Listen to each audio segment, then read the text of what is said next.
جب 13ویں صدی کی شروعات ہوئی تو عالم اسلام ایک نازک دور سے گزر رہا تھا۔ اسی وقت دنیا کے نقشے پر ایک نئی سلطنت ابھرنا شروع ہوئی۔ منگولیا سے تعلق رکھنے والی یہ فوج نے جب اپنی سرحدیں بڑھانا شروع کی تو یہ دنیا کے نقشے پر پھیلتے ہی چلے گئے۔ ان کے حملے سے اس وقت کی عباسی خلافت بھی نہ بچ سکی۔ بغداد جو اس وقت کا ایک بڑا اسلامی مرکز تھا، انہوں نے اسے بھی تہس نہس کر کے رکھ دیا۔ منگول فوجوں نے ظلم اور بربریت کی جو داستانیں رقم کی وہ رہتی دنیا تک اپنی مثال آپ ہے۔ منگولوں کے ظلم کے آگے دنیا کی تمام سلطنتیں دم توڑ رہی تھی۔ چنگیز خانی طوفان نے اپنی تمام ہولناکیوں سے سلطنت خوارزم کا رخ کیا اور اسے تباہ اور برباد کر دیا۔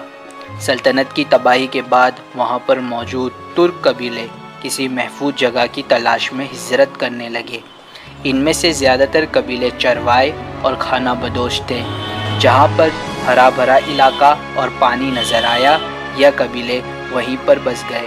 ان میں سے کئی قبیلے ایران چلے گئے، کچھ شام اور کچھ قبیلوں نے مصر جانا صحیح سمجھا۔ انہی قبیلوں میں سے ایک قبیلہ کائے قبیلہ تھا جس کے سردار سلیمان شاہ تھے۔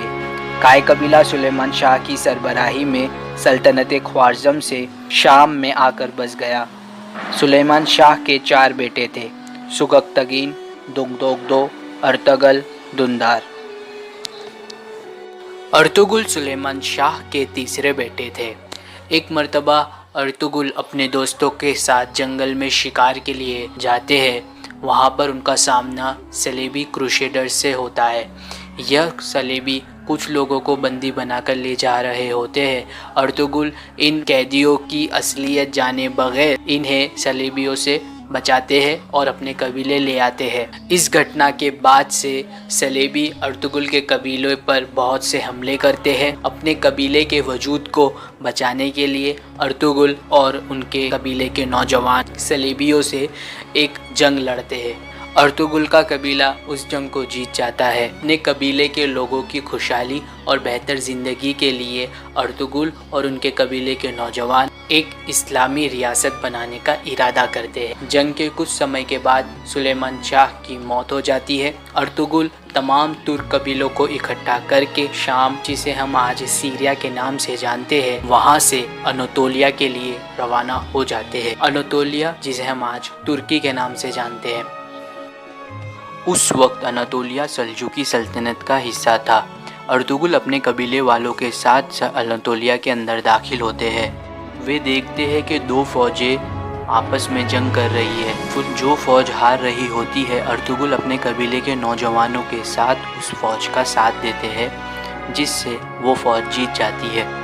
بعد میں ارطغرل کو پتہ چلتا ہے کہ یہ فوج اس وقت کے سلجوقی سلطان بادشاہ علاء الدین کی فوج ہے۔ ارطغرل کے قبیلے والوں کی یہ بہادری دیکھ کر بادشاہ علاء الدین خوش ہوتے ہیں اور انہیں ایک بہترین علاقہ جاگیر میں دیتے ہیں۔ ارطغرل ہمیشہ بادشاہ علاء الدین سے وفاداری رکھتے ہیں۔ سلطنت میں اٹھنے والی ہر بغاوت کو کچلنے کے لیے بادشاہ علاء الدین کا ساتھ دیتے ہیں۔ بادشاہ علاء الدین کی موت کے بعد سلطنت میں بغاوتیں تیز ہو جاتی ہے اور سلجوق سلطنت کئی حصوں میں بٹ جاتی ہے۔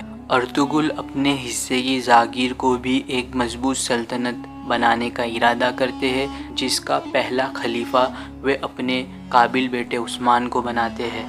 90 برس کی عمر میں ارطغرل کی موت ہو جاتی ہے۔ ان کی موت کے بعد ان کے بیٹے عثمان اس چھوٹی سی سلطنت کو اور بھی آگے بڑھاتے ہیں اور ایک بڑی سلطنت قائم کرتے ہیں، جسے ہم خلافت عثمانیہ کے نام سے جانتے ہیں۔ خلافت عثمانیہ ایک بہت ہی بڑی سلطنت تھی جس نے عالم اسلام پر 650 سال تک حکومت کی۔ میری اگلی ویڈیو اسی ٹاپک پر ہوگی، تو میرے چینل کو سبسکرائب کریے اور بیل آئیکن پر کلک کریں تاکہ آپ کو میری ویڈیوز کا نوٹیفیکیشن ملے۔ اگر میرا ویڈیو آپ کو پسند آیا ہو تو اسے لائک کریں اور چینل کو سبسکرائب کرنا نہ بھولیں۔